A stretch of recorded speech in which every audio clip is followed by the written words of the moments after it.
he journeyed far away to the province of Buzin, where he became a wandering mendicant. To atone for his past, Zenkai resolved to accomplish some good deed in his lifetime. Knowing of a dangerous road over a cliff that had caused the death and injury of many persons, he resolved to cut a tunnel through the mountain there. Begging food in the daytime, Zenkai worked at night digging his tunnel. When 30 years had gone by, the tunnel was 2,280 feet long, 20 feet high, and 30 feet wide. 2 years before the work was completed, the son of the official he had slain, who was a skillful swordsman, found Zenkai out and came to kill him in revenge. "I will give you my life willingly," said Zenkai. "Only let me finish this work. On the day it is completed, then you may kill me." So the son awaited the day. Several months passed and Zenkai kept on digging. The son grew tired of doing nothing and began to help with the digging. After he had helped for more than a year, he came to admire Zenkai's strong will and character. At last the tunnel was completed and the people could use it to travel in safety. "Now cut off my head," said Zenkai. "My work is done." "How can I cut off my own teacher's head?" asked the younger man, with tears in his eyes.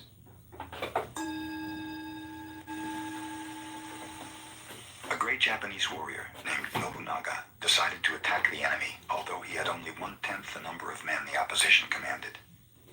He knew that he would win, but his soldiers were in doubt. On the way, he stopped at a Shinto shrine and told his men, "After I visit the shrine, I will toss a coin. If heads comes, we will win. If tails, we will lose. Destiny holds us in her hand." Nobunaga entered the shrine and offered a silent prayer. He came forth and tossed a coin. Heads appeared. His soldiers were so eager to fight that they won their battle easily. "No one can change the hand of destiny," his attendant told him after the battle. "Indeed not," said Nobunaga, showing a coin which had been doubled, with heads facing either way. Gasan instructed his adherents one day, "Those who speak against killing, and who desire to spare the lives of all conscious beings, are right. It is good to protect even animals and insects. But what about those persons who kill time? What about those who are destroying wealth and those who destroy political economy? We should not overlook them. Furthermore, what of the one who preaches without enlightenment? He is killing Buddhism."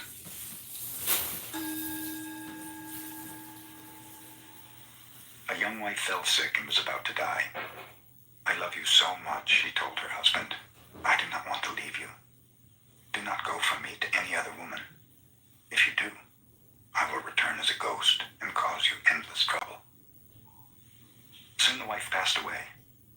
The husband respected her last wish for the first 3 months, but then he met another woman and fell in love with her. They became engaged to be married. Immediately after the engagement, a ghost appeared every night to the man, blaming him for not keeping his promise. The ghost was clever, too. She told him exactly what had transpired between himself and his new sweetheart. Whenever he gave his fiancée a present, the ghost would describe it in detail. She would even repeat conversations, and it so annoyed the man that he could not sleep. Someone advised him to take his problem to a Zen master who lived close to the village. At length, in despair, the poor man went to him for help. "Your former wife became a ghost and knows everything you do," commented the master. "Whatever you do or say, whatever you give your beloved, she knows. She must be a very wise ghost. Really, you should admire such a ghost. The next time she appears, bargain with her. Tell her that she knows so much you can hide nothing from her, and that if she will answer you one question, you promise to break your engagement and remain single." "What is the question I must ask her?" inquired the man. The master replied, "Take a large handful of soybeans and ask her exactly how many beans you hold in your hand. If she cannot tell you, you will know she is only a figment of your imagination and will trouble you no longer." The next night, when the ghost appeared, the man flattered her and told her that she knew everything. "Indeed," replied the ghost, "and I know you went to see that Zen master today." "And since you know so much," demanded the man, "tell me how many beans I hold in this hand." There was no longer any ghost to answer the question.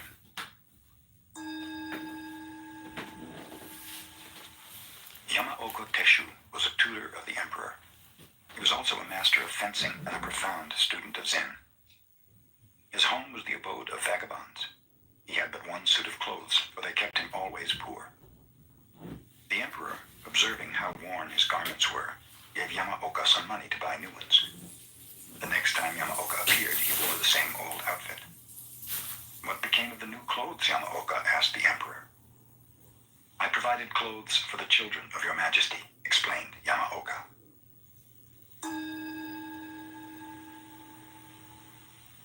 In modern times, a great deal of nonsense is talked about masters and disciples, and about the inheritance of a master's teaching by favorite pupils, entitling them to pass the truth on to their adherents. Of course, Zen should be imparted in this way from heart to heart, and in the past it was really accomplished. Silence and humility reigned rather than profession and assertion. The one who received such a teaching kept the matter hidden even after 20 years. Not until another discovered through his own need that a real master was at hand was it learned that the teaching had been imparted, and even then the occasion arose quite naturally, and the teaching made its way in its own right. Under no circumstance did the teacher even claim, "I am the successor of so-and-so." Such a claim would prove quite the contrary. The Zen master, Munan, had only one successor. His name was Shoju. After Shoju had completed his study of Zen, Munan called him into his room. "I'm getting old," he said. "And as far as I know, Shoju, you are the only one who will carry on this teaching. Here's a book. It has been passed down from master to master for 7 generations. I also have added many points according to my understanding. The book is very valuable, and I'm giving it to you to represent your successorship." "If the book is such an important thing, you had better keep it," Shoju replied. "I received your Zen without writing, and I'm satisfied with it as it is." "I know that," said Munan. "Even so, this work has been carried from master to master for 7 generations, so you may keep it as a symbol of having received the teaching. Here." The two happened to be talking before a brazier. The instant Shoju felt the book in his hands, he thrust it into the flaming coals. He had no lust for possessions. Munan, who never had been angry before, yelled, "What are you doing?" Shoju shouted back, "What are you saying?" After Kakuwa visited the emperor, he disappeared and no one knew what became of him. He was the first Japanese to study Zen in China, but since he showed nothing of it, save one note, he is not remembered for having brought Zen into his country. Kakuwa visited China and accepted the true teaching. He did not travel while he was there. Meditating constantly, he lived on a remote part of a mountain. Whenever people found him and asked him to preach, he would say a few words and then move to another part of the mountain where he could be found less easily.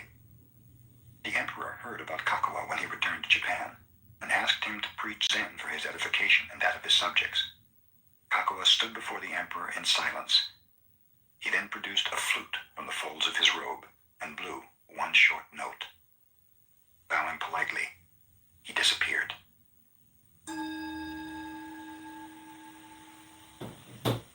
Circumstances arose one day which delayed preparation of the dinner of a Soto Zen master, Fugai, and his followers.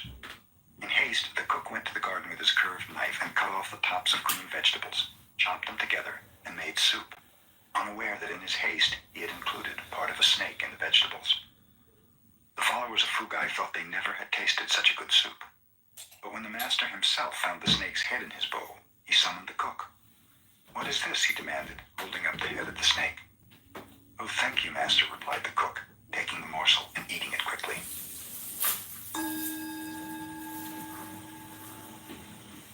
Suzan, a Chinese Zen master, was asked by a student, "What is the most valuable thing in the world?" The master replied, "The head of a dead cat." "Why is the head of a dead cat the most valuable thing in the world?" inquired the student. Suzan replied, "Because no one can name its price."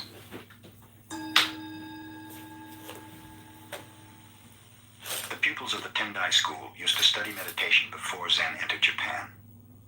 4 of them, who were intimate friends, promised one another to observe 7 days of silence. On the first day, all were silent. Their meditation had begun auspiciously. But when night came and the oil lamps were growing dim, one of the pupils could not help exclaiming to a servant, "Fix those lamps." The second pupil was surprised to hear the first one talk. "We're not supposed to say a word," he remarked. "You two are stupid. Why did you talk?" asked the third. "I'm the only one who has not talked," concluded the fourth pupil.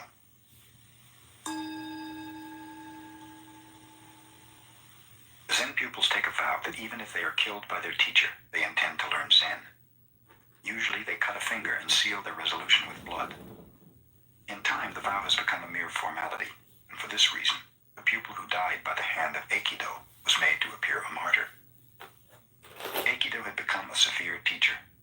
His pupils feared him. One of them on duty striking the gong to tell the time of day missed his beats when his eye was attracted by a beautiful girl passing the temple gate. At that moment, Aikido, who was directly behind him, hit him with a stick, and the shock happened to kill him.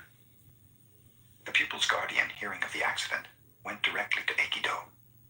Knowing that he was not to blame, he praised the master for his severe teaching. Aikido's attitude was just the same as if the pupil were still alive.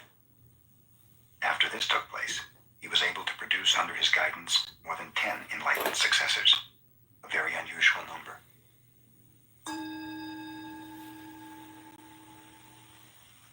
Ryokan devoted his life to the study of Zen.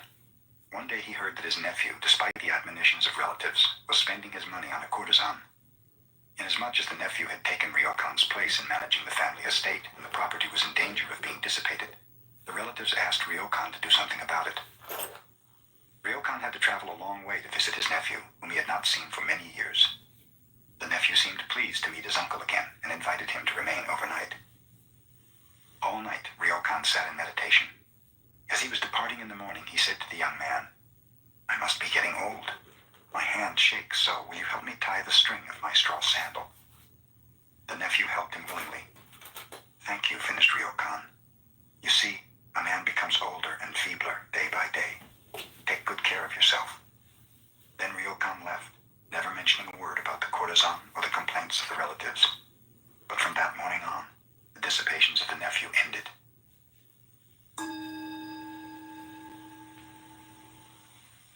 A Zen student came to Bankei and complained, "Master, I have an ungovernable temper. How can I cure it?" "You have something very strange," replied Bankei. "Let me see what you have."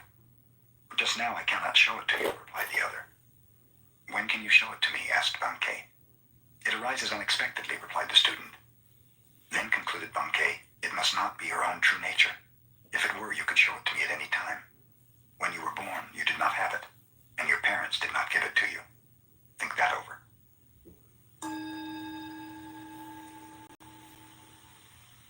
Hogan, a Chinese Zen teacher, lived alone in a small temple in the country. One day, 4 traveling monks appeared and asked if they might make a fire in his yard to warm themselves. While they were building the fire, Hogan heard them arguing about subjectivity and objectivity. He joined them and said, "There is a big stone. Do you consider it to be inside or outside your mind?" One of the monks replied, "From the Buddhist viewpoint, everything is an objectification of mind, so I would say that the stone is inside my mind." "Your head must feel very heavy," observed Hogan, "if you were carrying around the stone like that in your mind."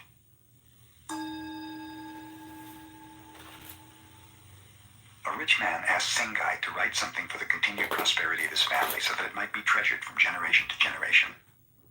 Sengai obtained a large sheet of paper and wrote, "Father dies, son dies, grandson dies." The rich man became angry. "I asked you to write something for the happiness of my family. Why do you make such a joke as this?" "No joke is intended," explained Sengai. "If before you yourself die, your son should die, this would grieve you greatly. If your grandson should pass away before your son, both of you would be broken-hearted. If your family, generation after generation, passes away in the order I have named, it will be the natural course of life. I call this real prosperity."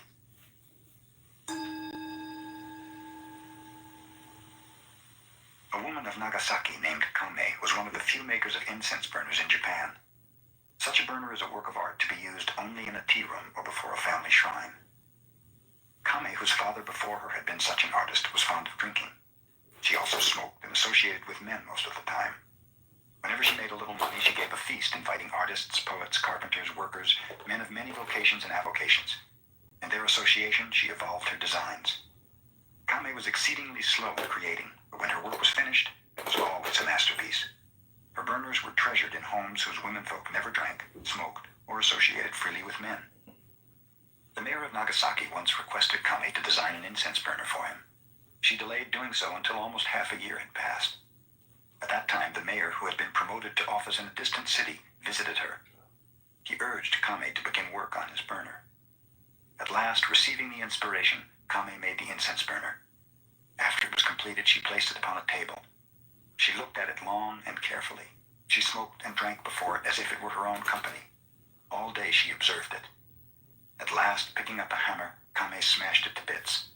She saw it was not the perfect creation her mind demanded.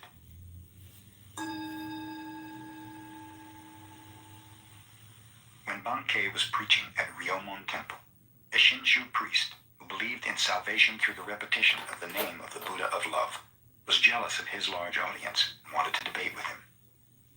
Bankei was in the midst of a talk when the priest appeared, but the fellow made such a disturbance that Bankei stopped his discourse and asked about the noise. The founder of our sect, boasted the priest, had such miraculous powers that he held a brush in his hand on one bank of the river. His attendant held up a paper on the other bank, and the teacher wrote the holy name of Amida through the air. Can you do such a wonderful thing? Bankei replied lightly, perhaps your fox can perform that trick, but that is not the manner of Zen. My miracle is that when I feel hungry, I eat, and when I feel thirsty, I drink.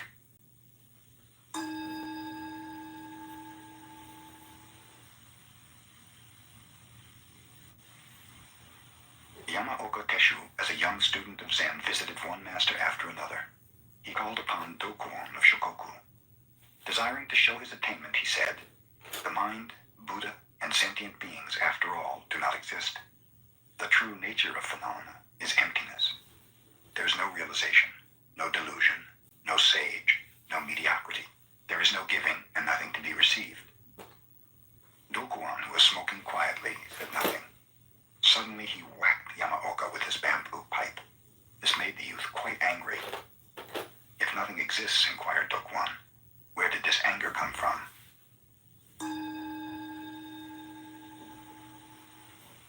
Kyakujo, the Chinese Zen master, used to labor with his pupils even at the age of 80, trimming the gardens, cleaning the grounds, and pruning the trees.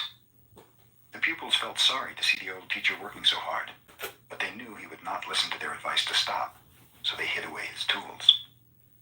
That day the master did not eat. The next day he did not eat, nor the next. He may be angry because we have hidden his tools, the pupils surmised. We had better put them back. The day they did, the teacher worked and ate the same as before. In the evening, he instructed them. No work, no food.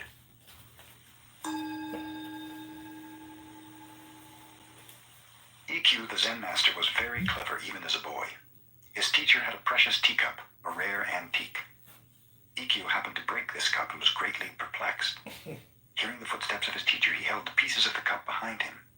When the master appeared, EQ asked, why do people have to die? This is natural, explained the older man. Everything has to die and has just so long to live.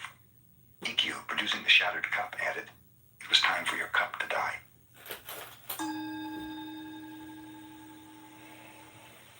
A Zen master named Keitan lived in the latter part of the Tokugawa era. He used to say, there are three kinds of disciples. Those who impart Zen to others, those who maintain the temples and shrines, and then there are the rice bags and the clothes hangers. Gasan expressed the same idea. When he was studying under Tekisui, his teacher was very severe. Sometimes he even beat him. Other pupils would not stand this kind of teaching and quit. Gasan remained, saying, a poor disciple utilizes a teacher's influence. A fair disciple admires a teacher's kindness. A good disciple grows strong under a teacher's discipline.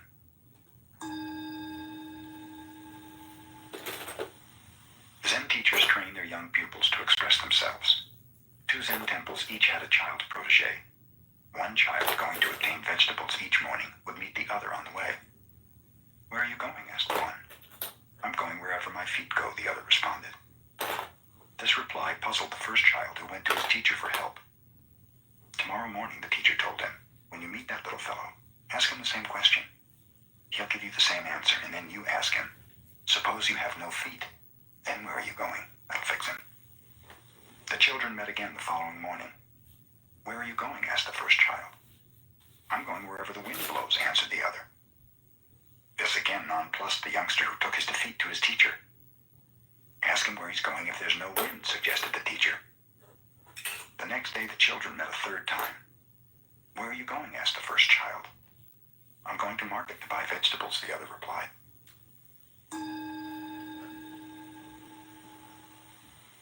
Tongan had studied with Sengai since childhood. When he was 20, he wanted to leave his teacher and visit others for comparative study, but Sengai would not permit this. Every time Tongan suggested it, Sengai would give him a rap on the head. Finally, Tongan asked an elder brother to coax permission from Sengai. This the brother did, and then reported to Tongan. It is arranged. I have fixed it for you to start on your pilgrimage at once. Tongan went to Sengai to thank him for his permission. The master answered by giving him another rap. When Tongan related this to his elder brother, the other said, "What is the matter? Sengai has no business giving permission and then changing his mind. I'll tell him so." And off he went to see the teacher. "I did not cancel my permission," said Sengai. "I just wish to give him one last smack over the head. For when he returns, he will be enlightened, and I will not be able to reprimand him again."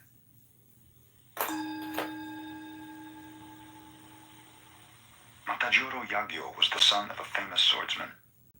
His father, believing that his son's work was too mediocre to anticipate mastership, disowned him.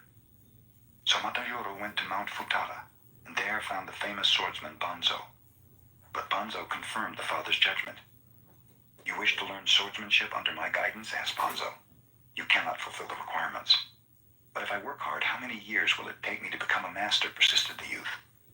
"The rest of your life," replied Banzo. "I cannot wait that long," explained Matajuro. "I am willing to pass through any hardship if only you will teach me. If I become your devoted servant, how long might it be?" "Oh, maybe 10 years, Banzo relented. "My father's getting old, and soon I must take care of him," continued Matajuro. "If I work far more intensely, how long will it take me?"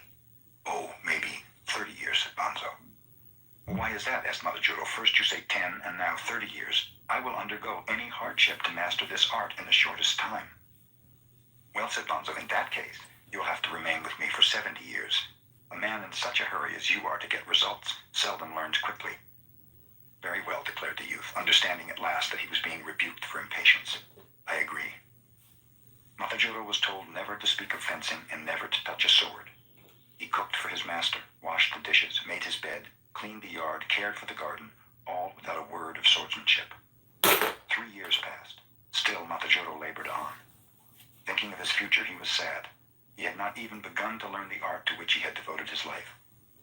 But one day, Banzo crept up behind him and gave him a terrific blow with a wooden sword. The following day, when Matajuro was cooking rice, Banzo again sprang upon him unexpectedly. After that, day and night, Matajuro had to defend himself from unexpected thrusts. Not a moment passed in any day that he did not have to think of the taste of Banzo's sword. He learned so rapidly, he brought smiles to the face of his master. Matajuro became the greatest swordsman in the land.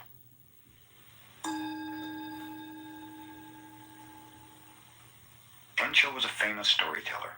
His tales of love stirred the hearts of his listeners. When he narrated a story of war, it was as if the listeners themselves were on the field of battle. One day Encho met Yamaoka Teshu, a layman who had almost embraced masterhood in Zen. "I understand," said Yamaoka, "you are the best storyteller in our land, and that you make people cry or laugh at will. Tell me my favorite story of the Peach Boy. When I was a little tot, I used to sleep beside my mother, and she often related this legend. In the middle of the story, I would fall asleep. Tell it to me just as my mother did." Encho dared not attempt to do this. He requested time to study. Several months later, he went to Yamaoka and said, "Please give me the opportunity to tell you the story." "Some other day," answered Yamaoka. Encho was keenly disappointed.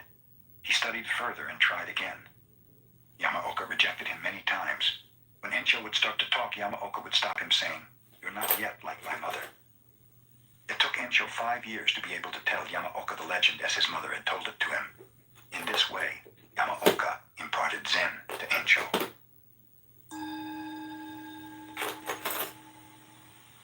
Many pupils were studying meditation under the Zen master Sengai. One of them used to arise at night, climb over the temple wall, and go to town on a pleasure jaunt. Sengai, inspecting the dormitory quarters, found this pupil missing one night and also discovered the high stool he had used to scale the wall. Sengai removed the stool and stood there in its place. When the wanderer returned, not knowing that Sengai was the stool, he put his feet on the master's head and jumped down into the grounds. Discovering what he had done, he was aghast. Sengai said, "It is very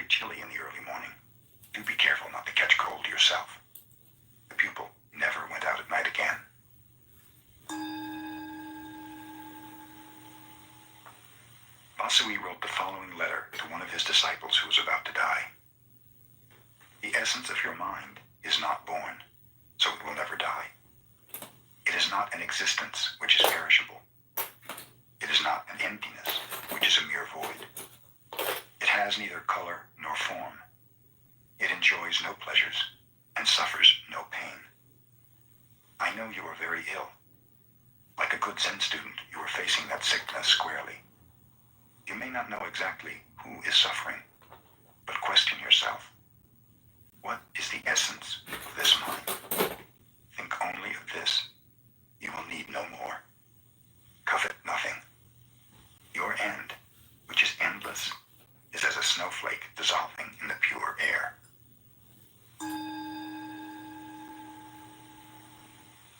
A Zen master named Isan asked a young student to bring him a pail of water to cool his bath. The student brought the water, and after cooling the bath, threw onto the ground the little that was left over. "You dunce," the master scolded him. "Why didn't you give the rest of the water to the plants? What right have you to waste even a drop of water in this temple?"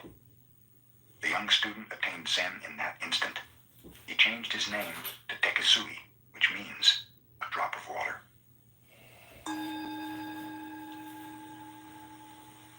Tosui was the Zen master who left the formalism of temples to live under a bridge with beggars. When he was getting very old, a friend helped him to earn his living without begging. He showed Tosui how to collect rice and manufacture vinegar from it, and Tosui did this until he passed away. While Tosui was making vinegar, one of the beggars gave him a picture of the Buddha. Tosui hung it on the wall of his hut and put a sign beside it. The sign read, "Mr. Amida Buddha, this little room is quite narrow. I can let you remain as a transient, but don't think I'm asking you to help me to be reborn in your paradise." Shoichi was a one-eyed teacher of Zen, sparkling with enlightenment. He taught his disciples in Tofuku Temple.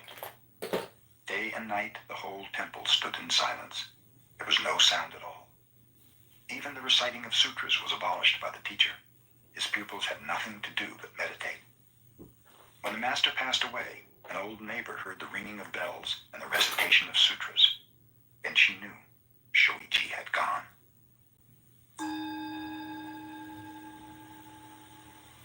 Buddha said, "I consider the positions of kings and rulers as that of dust motes. I observe treasures of gold and gems as so many bricks and pebbles. I look upon the finest silken robes as tattered rags. I see myriad worlds of the universe as small seeds of fruit, and the greatest lake in India as a drop of oil on my foot. I perceive the teachings of the world to be the illusion of magicians. I discern the highest conception of emancipation as a golden brocade in a dream, and view the holy path of the illuminated ones as flowers appearing in one's eyes. I see meditation as a pillar of a mountain, nirvana as a nightmare of daytime. I look upon the judgment of right and wrong as the serpentine dance of a dragon, and the rise and fall of beliefs as but traces left by the four seasons."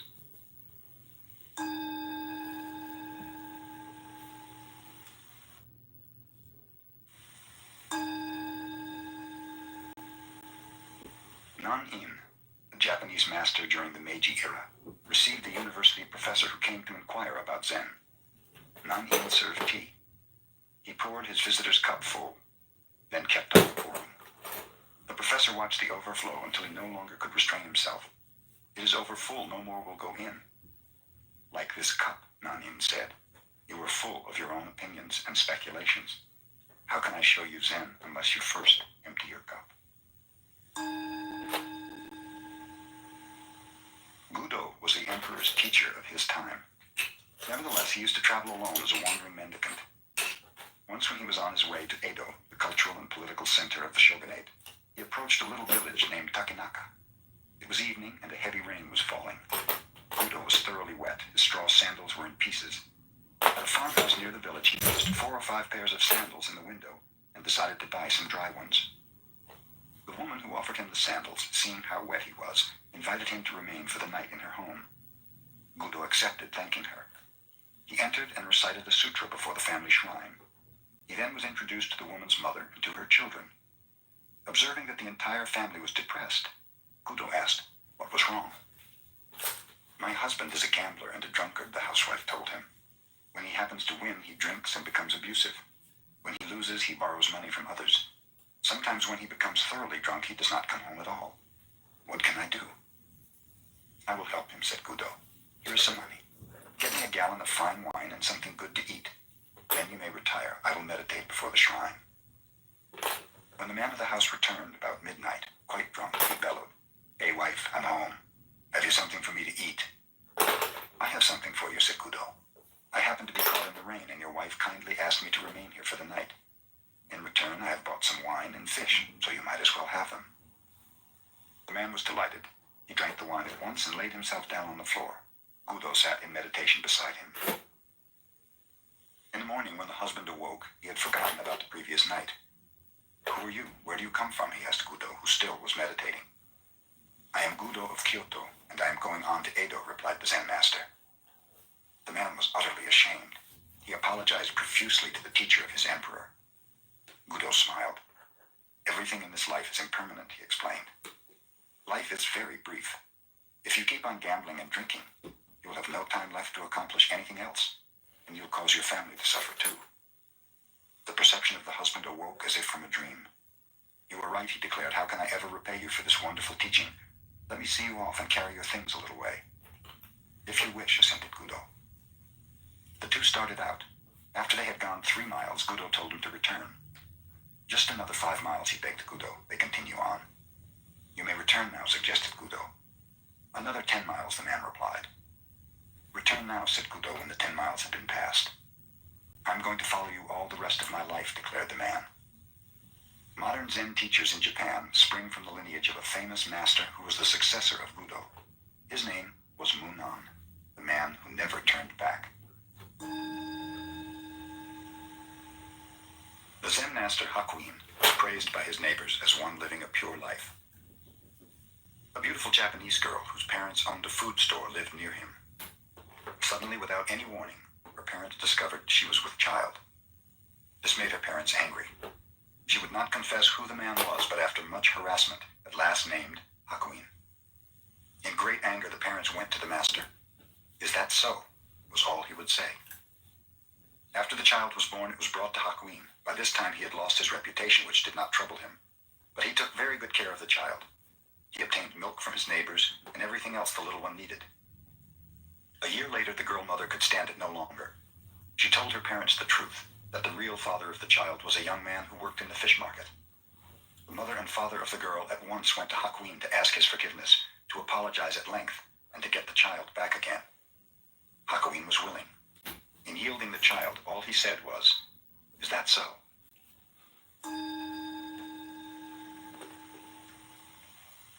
The Master Bankei's talks were attended not only by Zen students, but by persons of all ranks and sects.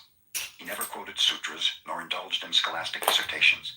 Instead, his words were spoken directly from his heart to the hearts of his listeners. His large audiences angered a priest of the Nichiren sect, because the adherents had left to hear about Zen. The self-centered Nichiren priest came to the temple, determined to debate with Bankei. A Zen teacher, he called out, wait a minute. Whoever respects you will obey what you say, but a man like myself does not respect you. Can you make me obey you? Come up beside me and I will show you, said Bankei. Proudly, the priest pushed his way through the crowd to the teacher. Bankei smiled. Come over to my left side. The priest obeyed. No, said Bankei, we may talk better if you are on the right side. Step over here. The priest proudly stepped over to the right. You see, observed Bankei, you are obeying me, and I think you are a very gentle person. Now sit down and listen.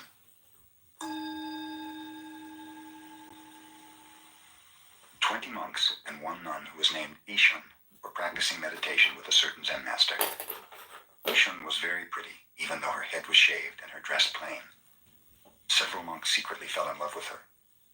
One of them wrote her a love letter, insisting upon a private meeting. Ishun did not reply.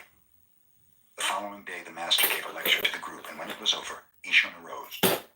Addressing the one who had written her, she said, If you really love me so much, come and embrace me now.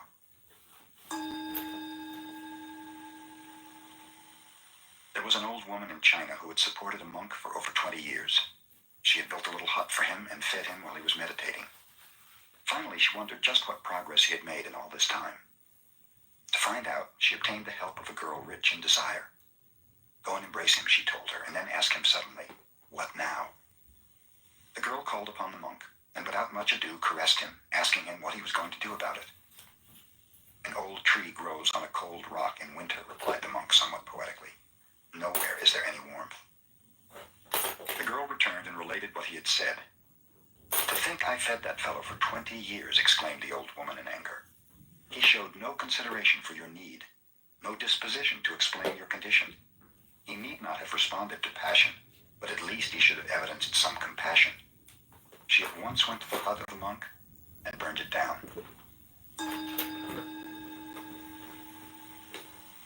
In the early days of the Meiji era, there lived a well-known wrestler called Onami, Great Waves. Onami was immensely strong and knew the art of wrestling. In his private bouts, he defeated even his teacher, but in public he was so bashful that his own pupils threw him. Onami felt he should go to a Zen master for help. Hakuju, a wandering teacher, was stopping in a little temple nearby, so Onami went to see him and told him of his great trouble. Great Waves is your name, the teacher advised. So stay in this temple tonight. Imagine that you are those pillows. You are no longer a wrestler who is afraid. You are those huge waves sweeping everything before them, swallowing all in their path. Do this, and you will be the greatest wrestler in the land. The teacher retired. Onami sat in meditation, trying to imagine himself as waves. He thought of many different things. Then gradually he turned more and more to the feeling of the waves. As the night advanced, the waves became larger and larger. They swept away the flowers in their vases. Even the Buddha in the shrine was inundated. Before dawn, the temple was nothing but the ebb and flow of an immense sea. In the morning, the teacher found Onami meditating, a faint smile on his face. He patted the wrestler's shoulder. Now nothing can disturb you, he said. You are those waves. You will sweep everything before you. The same day, Onami entered the wrestling contests and won. After that, no one in Japan was able to defeat him.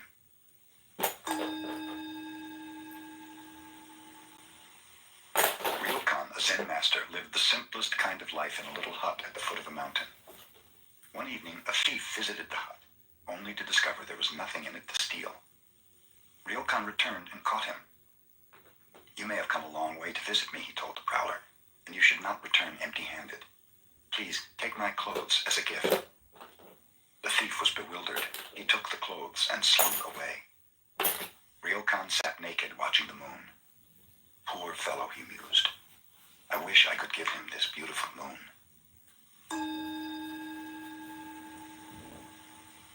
The Zen master Hoshin lived in China many years.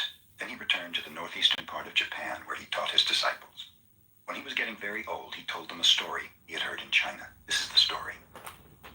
One year, on the 25th of December, Tokufu, who was very old, said to his disciples, I'm not going to be alive next year, so you fellows should treat me well this year. The pupils thought he was joking, but since he was a great-hearted teacher, each of them in turn treated him to a feast on succeeding days of the departing year. On the eve of the new year, Tokufu concluded, You have been good to me. I shall leave you tomorrow afternoon when the snow has stopped. The disciples laughed, thinking he was aging and talking nonsense since the night was clear and without snow. But at midnight, snow began to fall, and the next day they did not find their teacher about. They went to the meditation hall. There he had passed on. Hoshin, who related this story, told his disciples, It is not necessary for a Zen master to predict his passing, but if he really wishes to do so, he can. Can you, someone asked. Yes, answered Hoshin. I will show you what I can do 7 days from now. None of the disciples believed him, and most of them had even forgotten the conversation when Hoshin called them together. 7 days ago, he remarked, I said I was going to leave you. It is customary to write a farewell poem, but I am neither a poet nor calligrapher. Let one of you inscribe my last words. His followers thought he was joking, but one of them started to write. Are you ready? Hoshin asked. Yes, sir, replied the writer. Then Hoshin dictated. I came from brilliancy and return to brilliancy. What is this? The poem was 1 line short of the customary 4, so the disciple said, Master, we are 1 line short. Hoshin, with the roar of a conquering lion, shouted, Ka!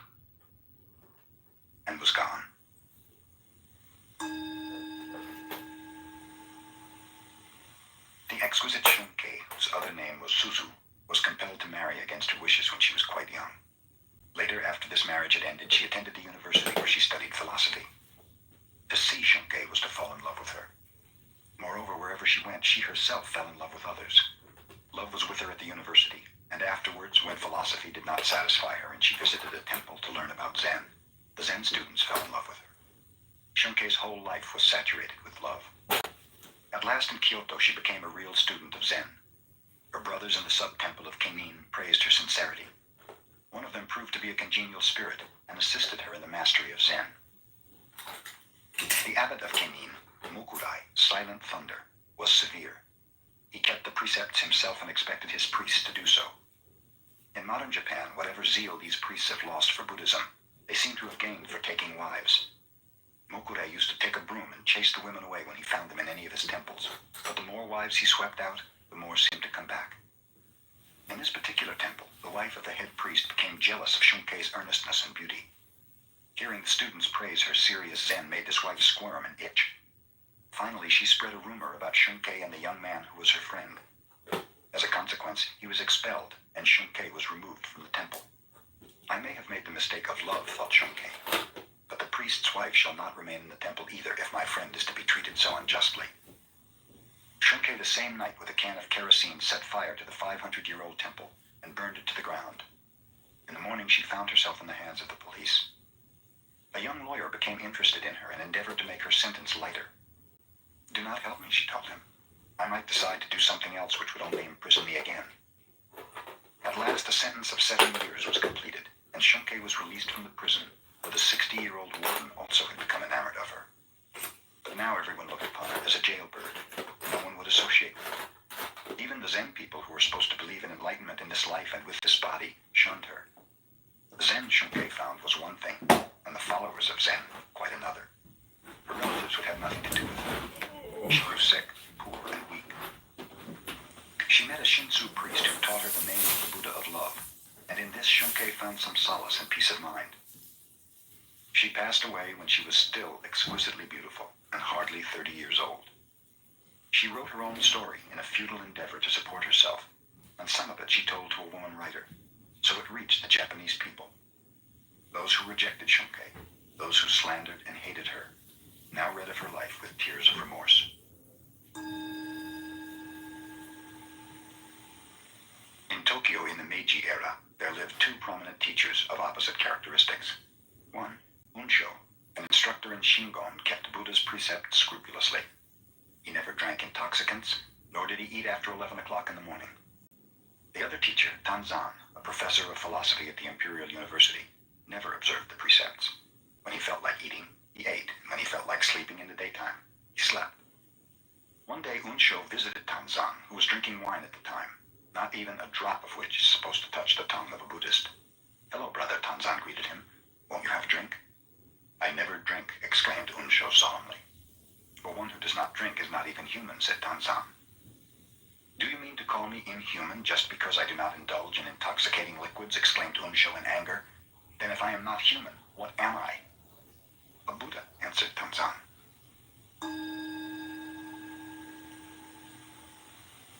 Shoun became a teacher of Soto Zen.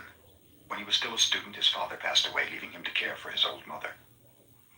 Whenever Shoun went to a meditation hall, he always took his mother with him. Since she accompanied him when he visited monasteries, he could not live with the monks. So he would build a little house and care for her there. He would copy sutras, Buddhist verses, and in this manner receive a few coins for food. When Shoun brought fish for his mother, people would scoff at him, for a monk is not supposed to eat fish. But Shoun did not mind. His mother, however, was hurt to see others laugh at her son. Finally she told Shoun, "I think I will become a nun. I can be a vegetarian too." She did, and they studied together. Shoun was fond of music and was a master of the harp, which his mother also played. On full moon nights they used to play together. One night a young lady passed by their house and heard music. Deeply touched, she invited Shoun to visit her the next evening and play. He accepted the invitation. A few days later he met the young lady on the street and thanked her for her hospitality. Others laughed at him. He had visited the house of a woman of the streets. One day Shoun left for a distant temple to deliver a lecture. A few months afterwards he returned home to find his mother dead. Friends had not known where to reach him, so the funeral was then in progress. walked up and hit the coffin with his staff. "Mother, your son has returned," he said. "I'm glad to see you've returned, son," he answered for his mother. "Yes, I'm glad too," Showan responded. Then he announced to the people about him, "The funeral ceremony is over. You may bury the body." When Showan was old, he knew his end was approaching. He asked his disciples to gather around him in the morning, telling them he was going to pass on at noon. Burning incense before the picture of his mother and his old teacher, he wrote a poem. "For 56 years, I lived as best I could, making my way in this world. Now the rain has ended. The clouds are clearing. The blue sky is a full moon." His disciples gathered about him, reciting a sutra, and Showan passed on during the invocation.